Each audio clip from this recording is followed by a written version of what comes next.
ہمارے چینل میں خوش آمدید۔ شروع کرتے ہیں آج کی کہانی۔ یہ ایک حقیقی واقعہ ہے اور 60 برس پہلے اندرون سندھ کے ایک گاؤں میں پیش آیا۔ راکب نے اپنے بزرگوں سے سنا تھا، مرکزی کردار ان کا قریبی دوست تھا۔ اس نے اپنی روایات سے بیان کی اور وہ ان کی زبانی سننے کے بہت عرصے بعد کسی وقت اس کو قلم بند کیا۔ 35 سالہ نذیر ایک شادی شدہ بال بچے دار غریب آدمی تھا۔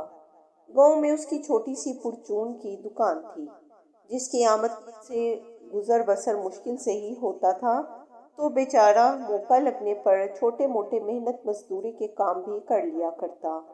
ایک روز اس کی گردن پر داہنی جانب ہنسلی کی ہڈی اور کندھے کے سنگم پر ایک پھنسی نکل آئی، جو 2-4 دنوں میں کافی بڑھ گئی اور تکلیف بھی بہت بڑھ گئی۔ گھر کی دوا سے کوئی فائدہ نہیں ہو رہا تھا۔ جب پھوڑے کی سائز اور درد میں بہت اضافہ ہو گیا، وہ پھوٹنے کے قریب ہو گیا اور تکلیف بھی ناقابل برداشت ہو گئی، تو وہ وہیں گاؤں کے چھوٹے سے بازار کے ایک کونے پر واقع ایک ڈاکٹر کے کلینک پر چلا گیا۔ اس وقت تک گاؤں میں نہ کوئی سرکاری ہسپتال یا ڈسپنسری تھی اور نہ ہی کوئی کوالیفائڈ ڈاکٹر، مگر عطائی ڈاکٹر کے ہاتھ میں اللہ نے بڑی شفا دے رکھی تھی۔ چھوٹے موٹے عام امراض کے علاج کے علاوہ چھوٹی موٹی سرجری بھی کر لیا کرتا تھا۔ آس پاس کے دیہات وغیرہ سے مریض اس کے پاس آیا کرتے تھے۔ کلینک پر خوب رش لگا رہتا۔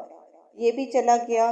ڈاکٹر نے پھوڑے کا مغور معائنہ کرنے کے بعد اسے چیڑ لگا کر صاف کیا اور مرہم پٹی کر دی اور اسے 1 آدھ روز آرام کرنے کا مشورہ دیا، مگر وہ اپنی دکان پر چلا گیا۔ زخم میں اب بھی ٹیسیں اٹھ رہی تھی، جس سے اس کی آنکھیں موند رہی تھیں۔ اسے پتہ ہی نہیں چلا کہ کب اسے جھپکی لگ گئی۔ کسی کے جھنجھوڑنے پر آنکھ کھلی تو ہر طرف ایک دھندلکا سا تھا اور سامنے 2 بندے نظر آ رہے تھے۔ اسے جاگا دیکھ کر ایک نے کہا، ہم تمہیں لینے آئے ہیں، ہمارے ساتھ چلو۔ اس نے کہا، بھائی تم کون ہو، کہاں سے آئے ہو اور مجھے کیوں لے جانا چاہتے ہو؟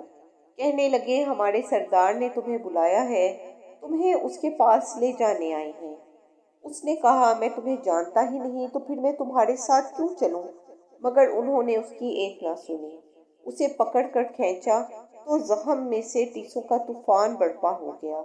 وہ چکرا کے رہ گیا اور وہ دونوں نامعلوم اشخاص اسے گھسیٹتے ہوئے اپنے ساتھ لے گئے۔ نذیر پر درد کی شدت سے غشی طاری ہو گئی۔ اسے اپنے گرد و پیش کی کچھ خبر نہ تھی کہ اسے کن راستوں سے گزارا جا رہا ہے۔ جاگنے کے بعد سے اس نے کوئی منظر واضح نہیں دیکھا تھا، سوائے ایک دھند سی اور ان 2 افراد کی شبیہیں۔ اسے پتہ ہی نہیں چلا کہ کب ان دونوں نے اسے بازوؤں سے پکڑ کر ایک جگہ کھڑا کر دیا۔ اس نے ڈھلکی ہوئی گردن اور نیم واں آنکھوں سے بس اتنا ہی دیکھا کہ ایک کافی اونچی مسند نما کرسی پر ایک بہت تگڑا و توانا شخص برا جمان ہے۔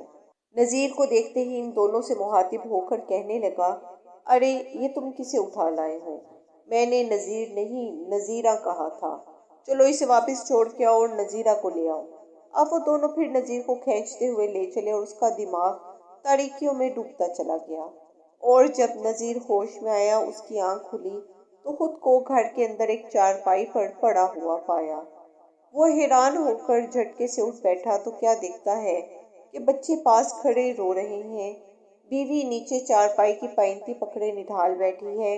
کمرے میں کئی لوگ موجود تھے، باہر صحن سے بھی لوگوں کی آوازیں آ رہی تھیں۔ نذیر کو ہوش میں آتے دیکھ کر ایک ہنگامہ مچ گیا۔ اس کی کچھ سمجھ میں نہیں آ رہا تھا کہ یہ ماجرا کیا ہے۔ پوچھنے پر لوگوں نے بتایا کہ تم دکان پر بے ہوش پڑے ہوئے تھے، لوگوں نے تمہیں اس حالت میں دیکھا تو ڈاکٹر اور حکیم دونوں کو بلا لائے۔ تمہاری نہ تو نبض کا پتہ چل رہا تھا اور نہ ہی دل کی دھڑکن کا۔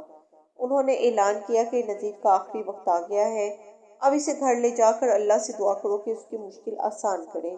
پھر لوگ تمہیں اٹھا کر گھر لے آئے۔ ابھی کچھ ہی دیر پہلے نذیر کسی خیال کے زیر اثر بری طرح چونک اٹھا۔ نذیرہ نامی ایک غریب محنت کش عورت سب ہی کی جاننے والوں میں سے تھی۔